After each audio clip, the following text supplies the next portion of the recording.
Jules Verne to Star Trek, from the early manned Mercury flights to the moonwalks of the Apollo program.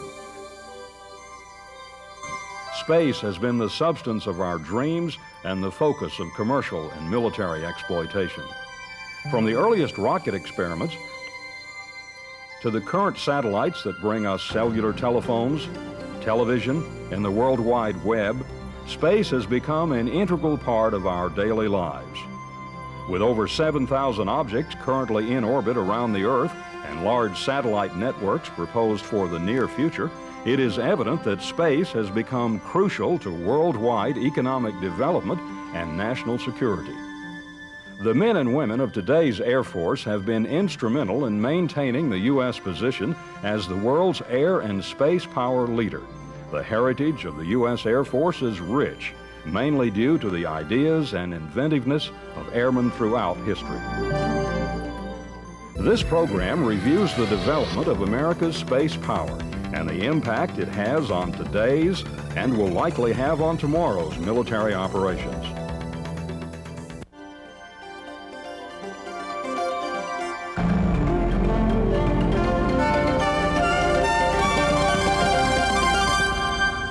Early in the 20th century, military leaders incorporated the three-dimensional advantages of air power into warfare. Today, air, land, and sea forces use another advantage to conduct military operations: space. Complexities of modern warfare clearly suggest that air and space superiority may be the decisive factor in who wins future battles. It is critical that America's Air Force be prepared to plan for and conduct military operations in and from the high ground of space. Space, that vast expanse beyond Earth's atmosphere. Since humans first ventured beyond the atmosphere, nations have sought to exploit the economic, political, and strategic advantages that space offers. Space power is the capability to exploit space forces to support our national security strategy and achieve national security objectives. In short, America's space power is made up of the national, civil, and commercial space resources employed to achieve national security objectives. Department of Defense and civil satellite systems, ground-based command and control and tracking stations, launch systems, and the people who operate, maintain, and support those systems constitute this framework of America's space power arm. Another critical element of our military space power is the technology and operational assistance that our space industry contributes to national security strategy. These elements, combined with America's commitment to fully exploit the advantages of space, have established the U.S. as the world's premier space power. Our nation relies on the Air Force to control and exploit space, helping to ensure our national security. Space is the largest of the four physical operating media and surrounds all others. An extension of the air environment, the ultimate high ground of space offers commanders and national leadership a global perspective. The advantages of the space medium are derived from elevation and unimpeded global access. Unrestricted overflight allows for continuous collection and dissemination of worldwide information vital to U.S. national security. Unlike aircraft, spacecraft are not totally reliant upon powered flight to sustain altitude and attitude. Many orbiting spacecraft require minimal ground station contact to sustain their positions in orbit and their operational activities. The predictable flight path by satellites across the Earth's surface is altered only by ground station command or the effects of nature. The Earth's gravitational pull, solar activity, and other natural forces eventually cause all spacecraft to re-enter the Earth's atmosphere. Another advantage of spacecraft is the ability to provide global coverage. A satellite in geosynchronous orbit, 22,300 miles above the Earth's equator, will remain over the same point on the Earth, providing coverage for nearly 1/3 of the globe. A spacecraft in a near-polar, low Earth orbit, perhaps 200 miles above the Earth, will view most of the Earth's surface within several orbits. Therefore, by varying altitude, velocity, and orientation of spacecraft, satellite constellations can be orchestrated to meet a theater commander's specific needs. The flexibility and responsiveness of space systems permit a near instantaneous means of providing continuous coverage to support both combat and non-combat activities.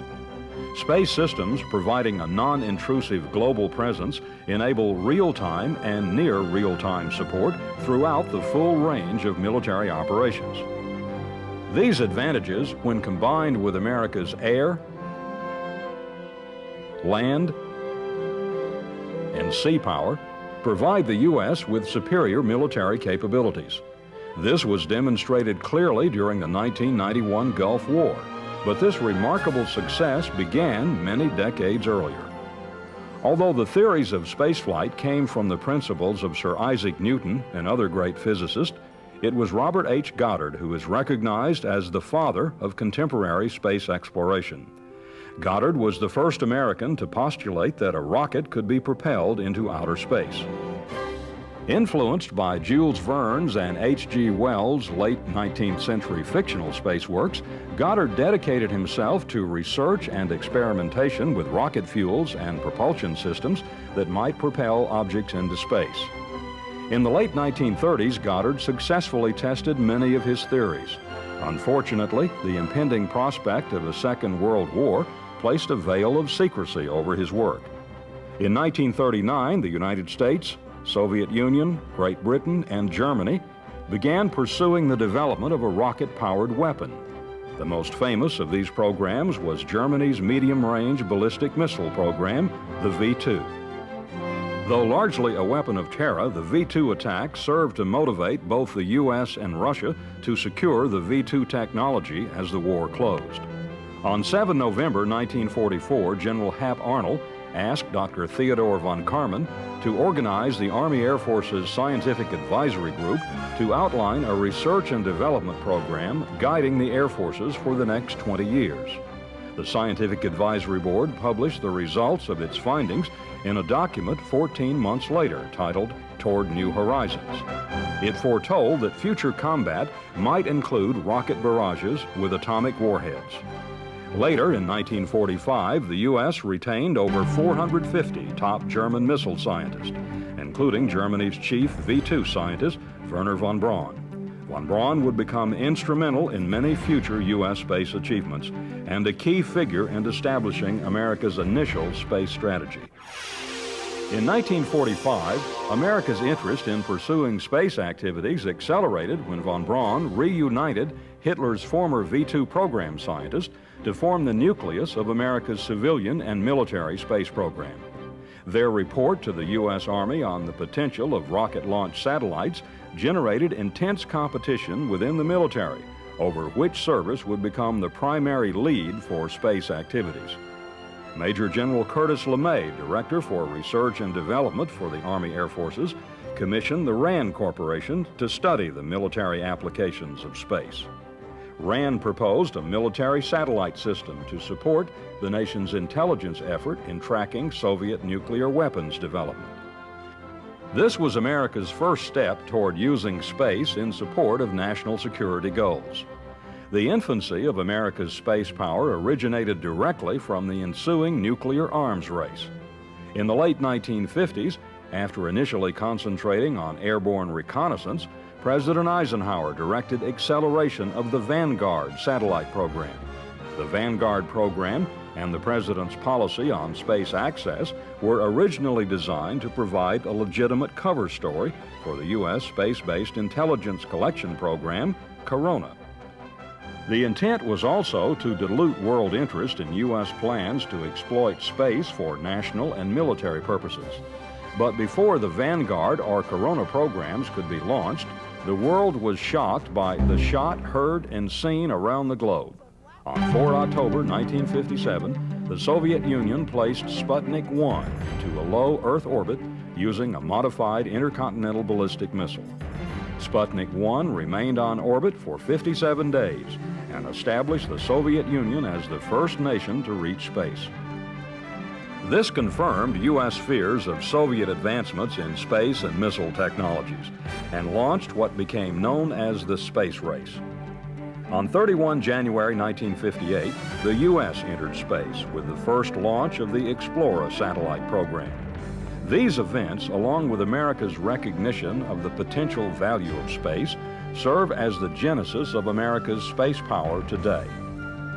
Space as the ultimate high ground became vividly clear when on 2 August 1990, Space Systems detected the invasion of Kuwait by Iraqi forces.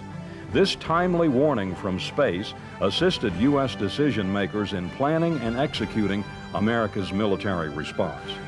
It is speculated that the space-based warning of the Iraqi invasion may have been the most critical step in deterring Iraq's military advance into Saudi Arabia.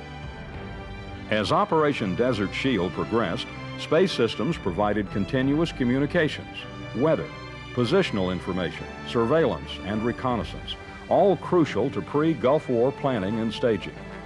Chairman of Joint Chiefs of Staff General Colin Powell remarked, "Satellites were the single most important factor that enabled us to build the command, control, and communications network for Desert Shield." In fact, over 85% of intra-theater communications and the majority of inter-theater communications were provided by satellite. Prior to the 17 January 1991 initiation of the air war against Iraq, elements of America's space power played a significant role in target and weapons selection, terrain analysis, and flight route planning for both strategic and operational level airstrike missions. Meteorological and Earth resource satellite imagery provided weather and terrain information that was instrumental in identifying the most suitable air corridors, as well as atmospheric conditions necessary for the best weapon selection for target destruction. Another significant space contribution during the Gulf War was the missile launch detection and warning information provided on impending Iraqi Scud attacks. Accurate and immediate warning of missile attacks was provided theater-wide by the Defense Support Program, or DSP satellite system. DSP and other space assets provided crucial correlation information of Scud trajectories to the Patriot batteries, thus enhancing the Patriot system's organic interception capability. Space power's many contributions during the Gulf War earned praise and support from national leaders and military commanders. It's now difficult to imagine any future battle without space power.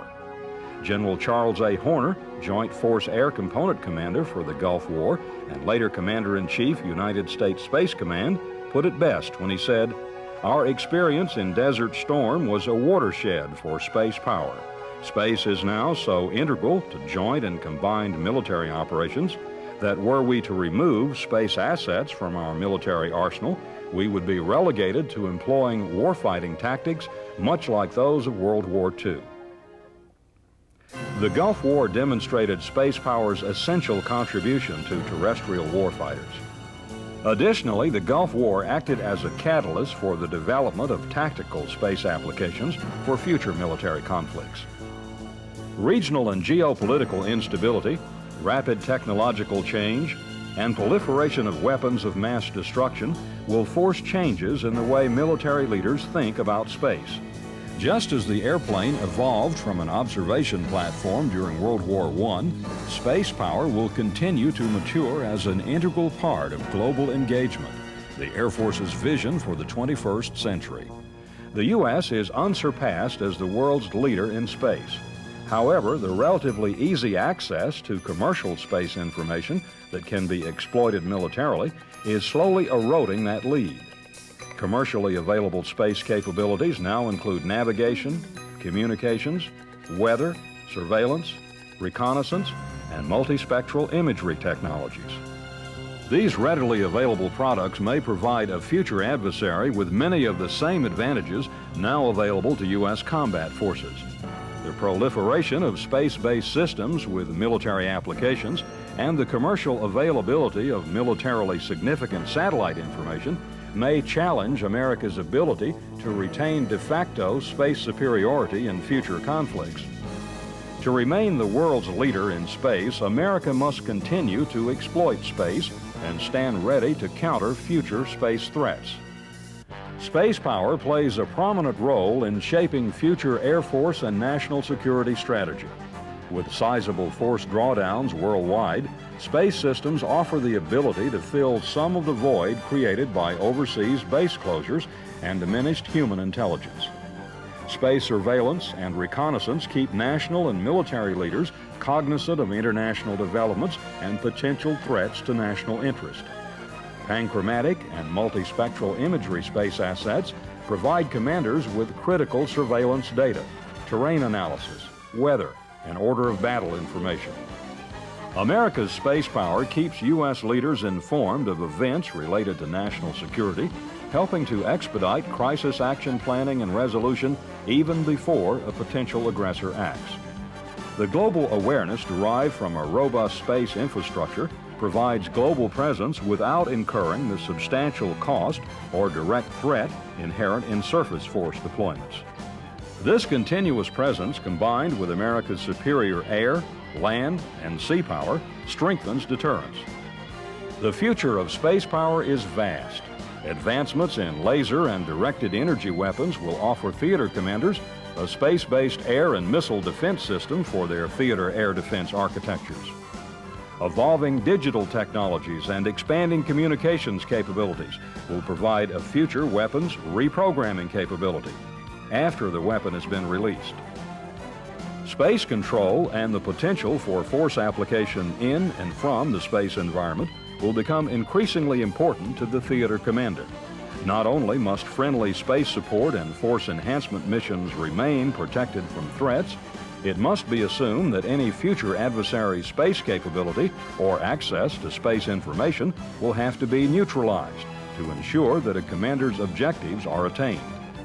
This might include a spectrum of offensive space operations ranging from disruption of hostile ground stations to satellite attack. The potential for space in the roles of space control and force application will ensure the decisiveness of any future U.S. military operation. Though some of these concepts seem futuristic, it was less than 40 years ago that humans first traveled into space. The foundations of modern space application that are developed today will mold the future of America's aerospace force. It is entirely possible that the wars of the 21st century may be controlled through and fought within the space environment. The uniqueness of space offers America many military advantages. These advantages will continue to increase through further exploitation. Like air power, space power can support U.S. political and military objectives at all levels of war, either independently or in combination. In the future, space systems will likely not only support terrestrial forces, but also be capable of achieving strategic, operational, and tactical level effects. The foundation of America's space power is best summed up in the second tenet of the 1988 Air Force Space Policy. We, the United States Air Force, must be prepared for the evolution of space power from combat support to the full spectrum of military capabilities. Space is no longer just a subject of dreams. It is no longer based upon science fiction and vivid imaginations. America's space power expands the joint military horizon, allowing military forces increased awareness, accelerated operations tempo, and improved responsiveness. Space power is a proven component of America's political and military power, demonstrating its inherent capability to enhance and foster a warfighter's ability to fight and decisively win wars.